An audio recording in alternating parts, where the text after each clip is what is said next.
I'm on a mission to find out which tarantula makes the creepiest web, and there are 3 that stand out the most.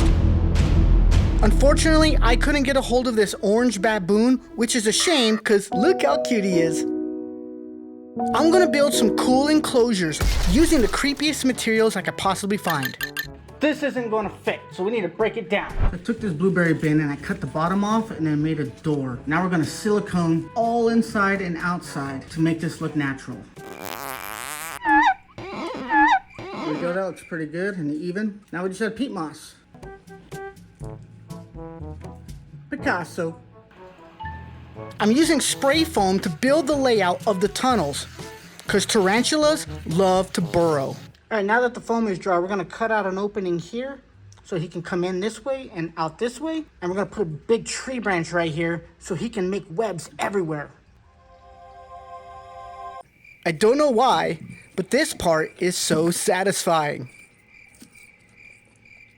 Oh yeah, this Spanish moss is gonna look so creepy with these dead leaves. It's just missing one thing. There we go. I then traced out where I want my background to be. This will provide a viewing window from the back side.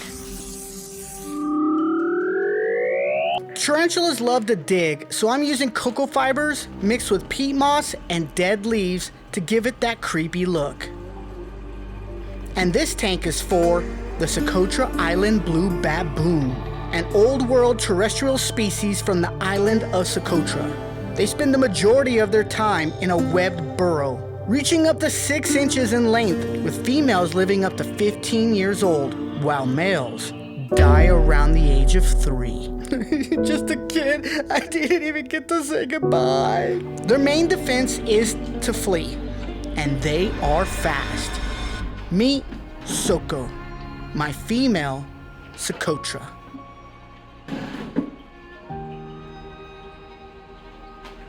Tank number 2 is going to be the same concept, but with more creepy trees. Oh my goodness. I really want to encourage him to make tunnels, so I'm creating these spaces with the foam so he only tunnels where I can see him.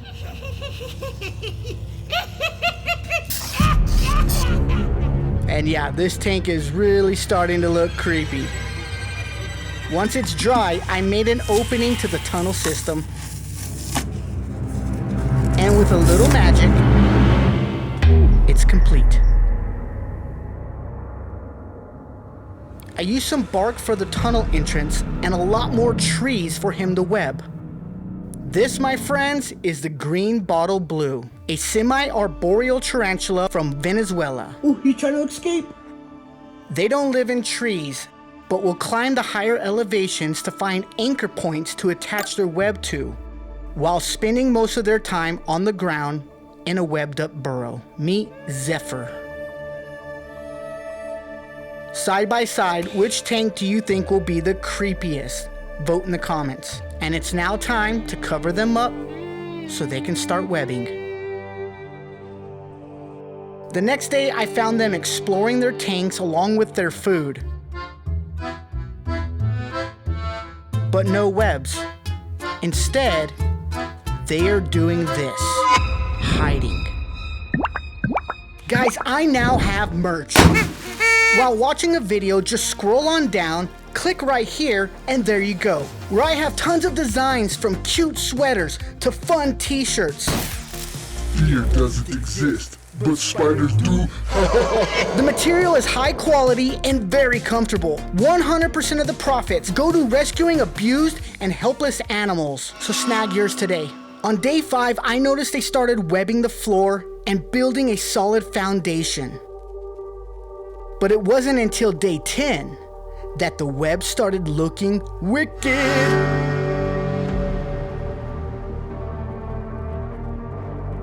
The green bottle blue has webbed about 25% of his enclosure and is now ready to feast. Hey, Zephyr, I got you some crickets. Of course one would fall in the water, but if I don't take it out, it will definitely die in there. Oop, okay then, The cricket is now in a tunnel trap. And the only way out is death.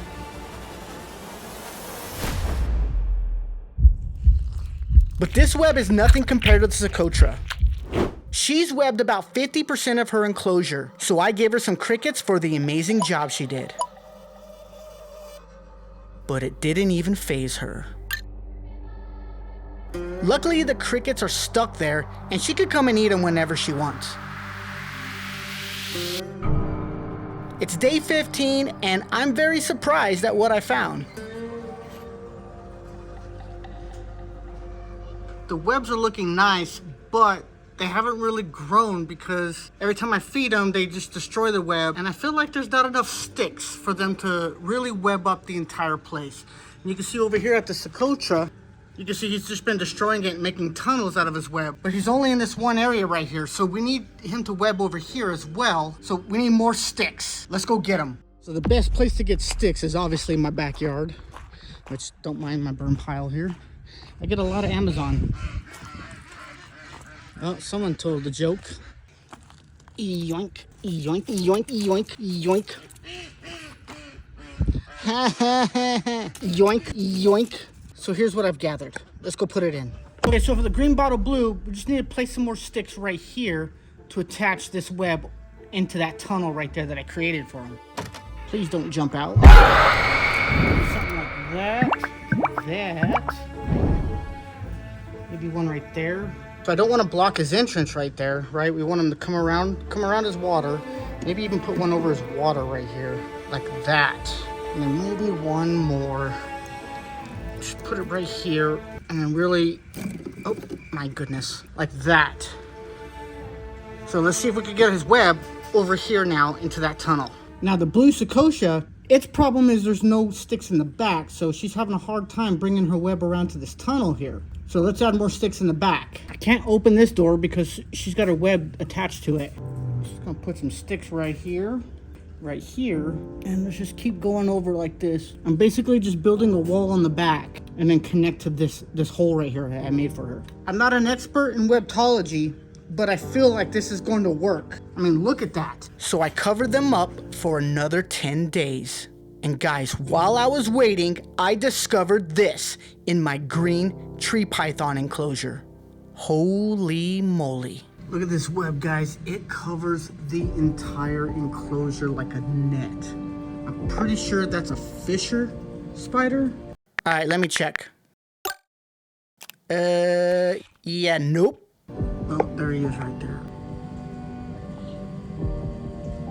You guys tell me, what kind of spider is that that's making this amazing web? Okay, so I have a tiny cricket right here. 1, 2, 3, go! So he is in the net, as you can see, and it's a freaking big net. Stupid cricket's not moving. Oh! There he goes. And right on cue, my camera falls over, right when the spider attacks. He's biting him so many times, over and over again, before wrapping it up like a Happy Meal and leaving back into the darkness he calls home.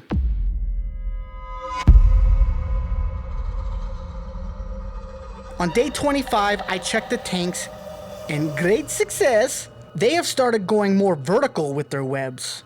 I was not expecting that. And the tunnels are more defined. Just look how pretty Zephyr looks. His colors are insane. And Soko seems to have barricaded herself in this webbed fortress.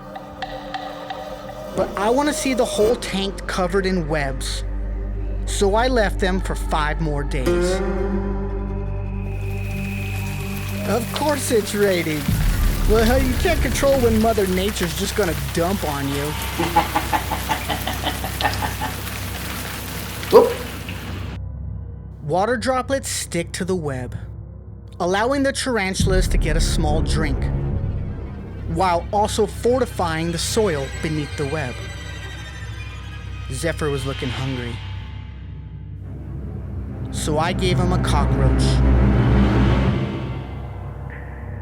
but he was on the back side of the tank.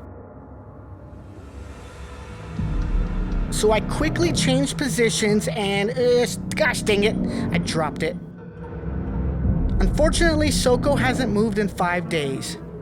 She's most likely getting ready to molt. As for who has the creepiest web, well, I'll let you decide. Don't forget to subscribe. I'll see you in the next one.